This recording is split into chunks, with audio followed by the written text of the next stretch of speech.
Hello everyone, I'm Dr. Indu from Samrudh Fertility Urology Centre, and I have got the experience of more than 22 years in the field of infertility management. No, so I would like to just enlist or list out some of the important tips that you must know when you are embarking on the journey of pregnancy or when you are trying to achieve pregnancy through IVF treatment. So, without wasting much of the time, let me jump into what are those 10 important tips that you must know and how to maximize your chance to bring out the desired outcome of parenthood. So, tip number one is check your weight, know what's your weight, what's your BMI, because this is very, very important. So, if you're very underweight or you're overweight, both is not going to solve the purpose because both is linked or negatively associated with fertility outcome.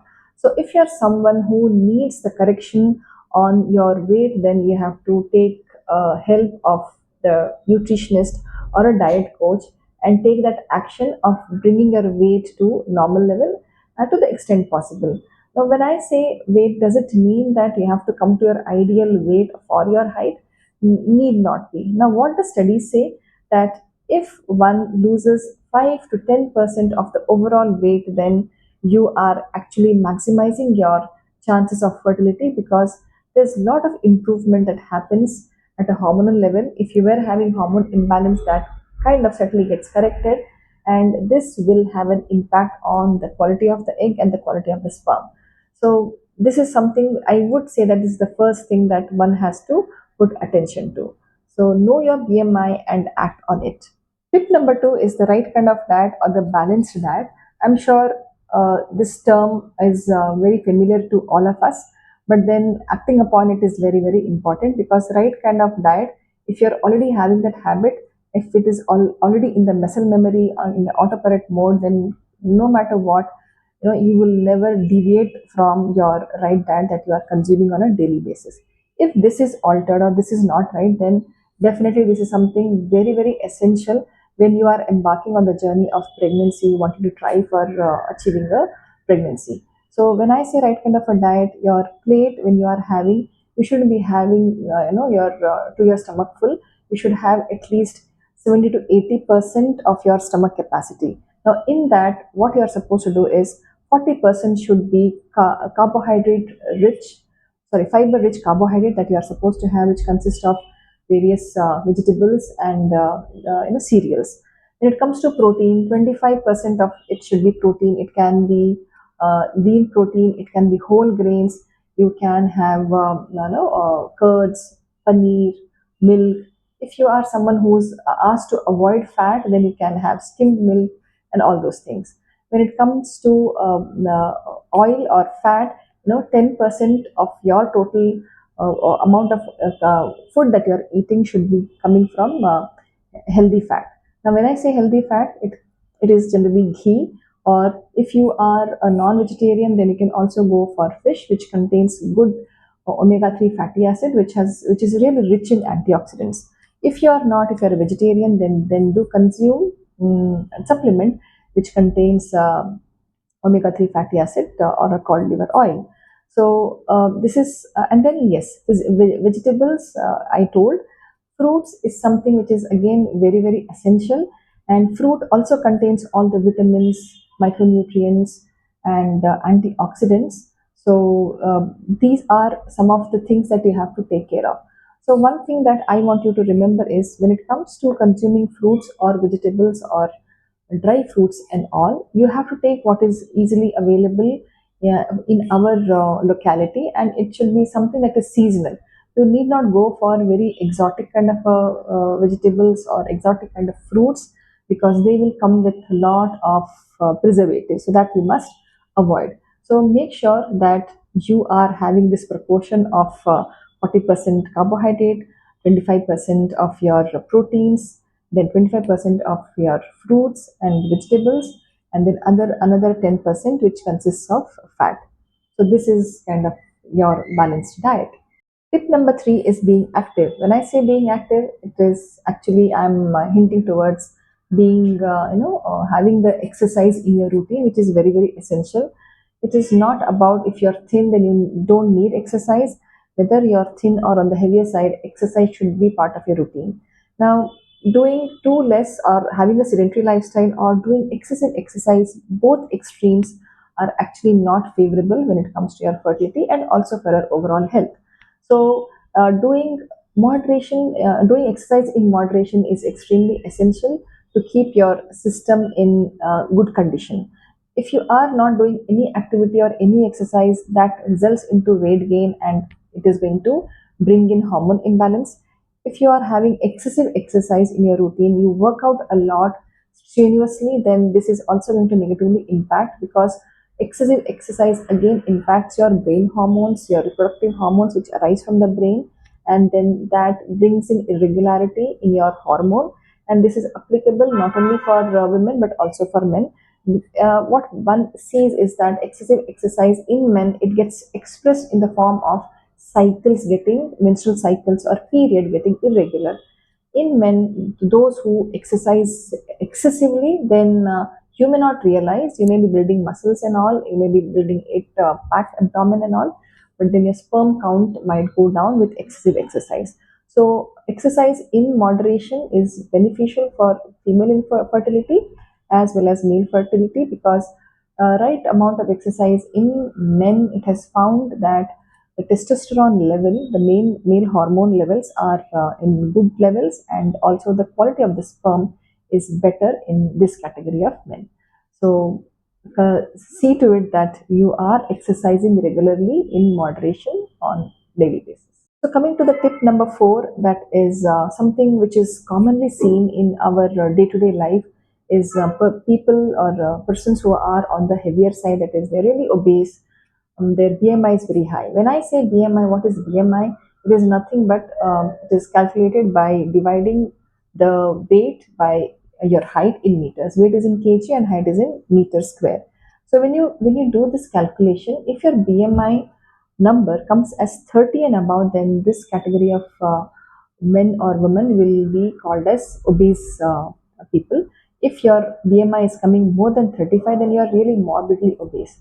So do not wait for this to happen, you reaching obesity and then going into morbid obesity, because all this is definitely going to have a negative impact on your fertility, because this again will bring in a lot of hormone imbalance.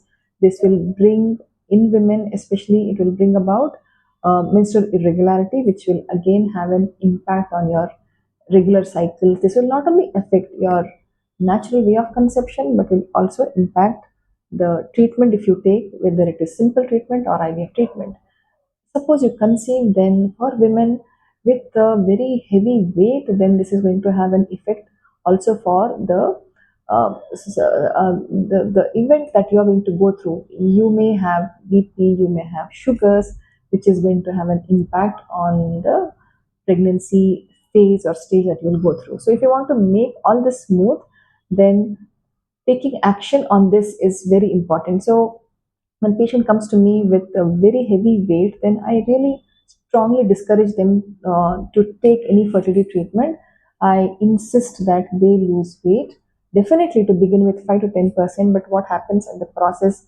They're so happy. They lose that weight and they come into that momentum and they want to do that more and reach that state where they are really feeling so happy, taking that charge of themselves. So this helps them not only to kind of get a good treatment and get a good outcome when it comes to fertility treatment, but they are also giving them a very healthy life for their healthy lifestyle for their life, isn't it? So take action on this, whether you are embarking on a spontaneous pregnancy or you are going for IVF kind of a treatment. Tip number 5 is for the women who need to track their menstrual cycle or their period. So remember that if your menstrual cycles are regular, then that's a good thing, because you are having ovulation on time, maybe around day 13, day 14, day 15. But what you need to be aware of is, if your cycles are irregular, then you must consult the doctor even before you begin to try for a pregnancy. Because regular cycles, it is self-explanatory that ovulation is happening every month, and in a year you are going to have around 12, 10 to 12 ovulation. But suppose your cycles are very irregular, you are having only around 6 to 9 menses in a year, 6 to 8 menses in a year, that is somewhere hinting towards cycle being irregular once in 1.5 months to 2 months. That means there is a lot of hormone disturbance and you need to take action for this. So, to understand what can be done, can you improvise it naturally or not, or do you need medical assistance? Then you need to take help of your fertility expert and get that clarity. And if your cycles are regular, then watch on the natural signs of ovulation. And that, when you know the natural signs of ovulation, then you are able to time the intercourse and enhance the chance of pregnancy. When it comes to treatment, infertility treatment you have to take, your cycles are irregular, at least work upon those aspects that have contributed to cycles becoming irregular. And once you take action on that, and then you embark on this journey of fertility treatment, then the outcome that you expect will be much better than doing nothing. Tip number 6 is, ensure that you are doing basic tests. These days, getting the basic tests done is really important. What are these basic tests? And I would say this is for both men and women. If you have to get your hemoglobin checked to know if the hemoglobin levels are normal. If it is not normal, then you need to get it corrected. You can't take that light. If the hemoglobin levels are too low, then I think better you take the iron tablets, correct that, and then start the journey of pregnancy or the fertility treatment. The next important, very important test is your sugar levels. These days, we do see that the sugar levels may become abnormal at a young age because of our lifestyle and so many other things, stress, work, and all those things. So get your sugar test done. Especially, I ask for HbA1c because that gives us an understanding of the last 3 months of your sugar control that you have got. If that is again kind of deranged, then you have to take action for that. Number 3 is your thyroid profile. Thyroid should be normal, whether it is for men or women. And if it is not normal, just taking the replacement is all that you need. And yes, if you are on the heavier side, then taking action of losing weight and all will also help to correct the thyroid problem. So, thyroid is the other thing. Then you also need to get your vitamin D levels, vitamin B12 level, and these two vitamin levels are in most of them on the lower side, or it will be on the deficient range.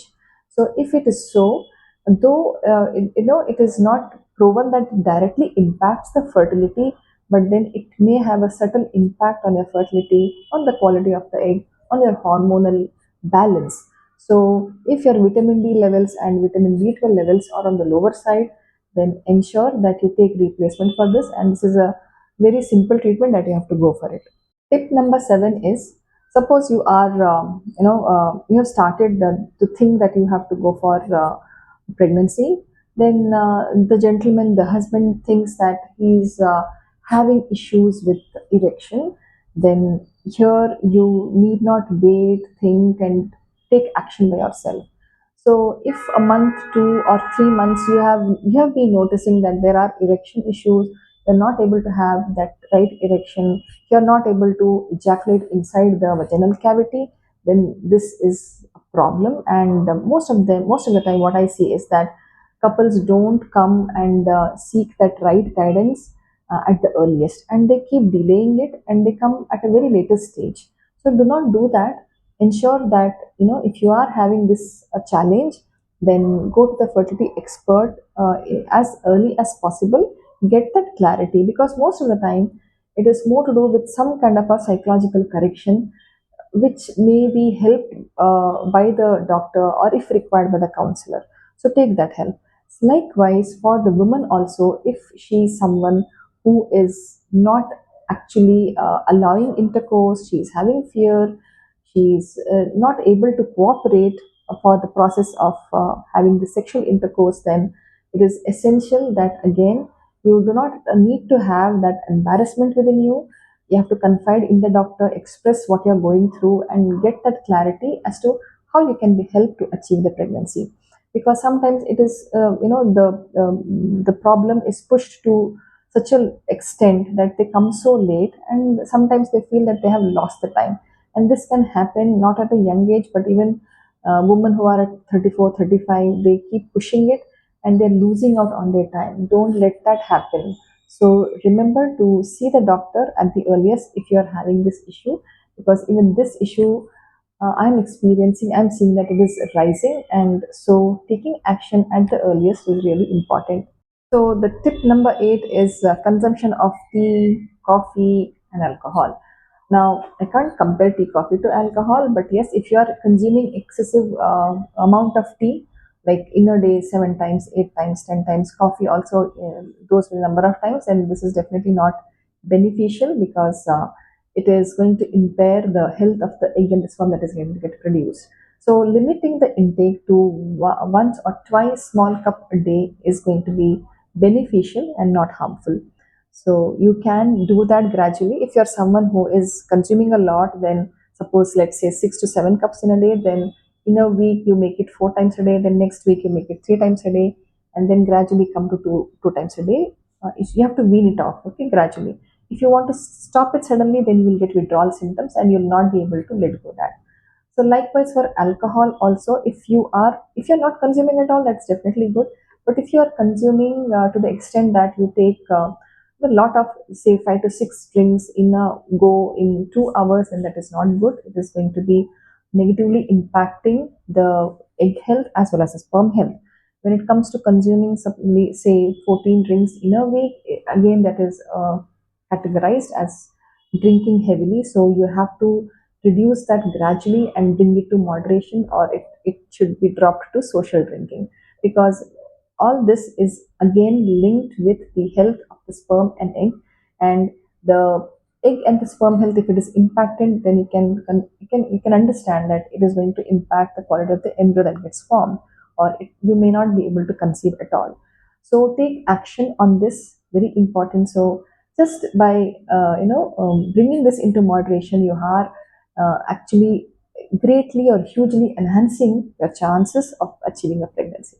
So tip number 9 is avoid smoking. If you are smoking even 1 or 2 cigarettes a day, then that is not really beneficial at all, because you are inhaling toxic substance, and when you are inhaling a toxic substance which is going into your body, you are giving a toxic environment for the production of the egg or the production of the sperm.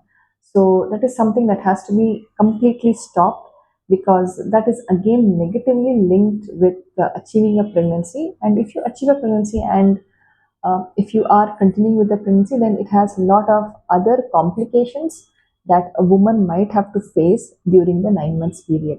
So this is again something that you have to act upon.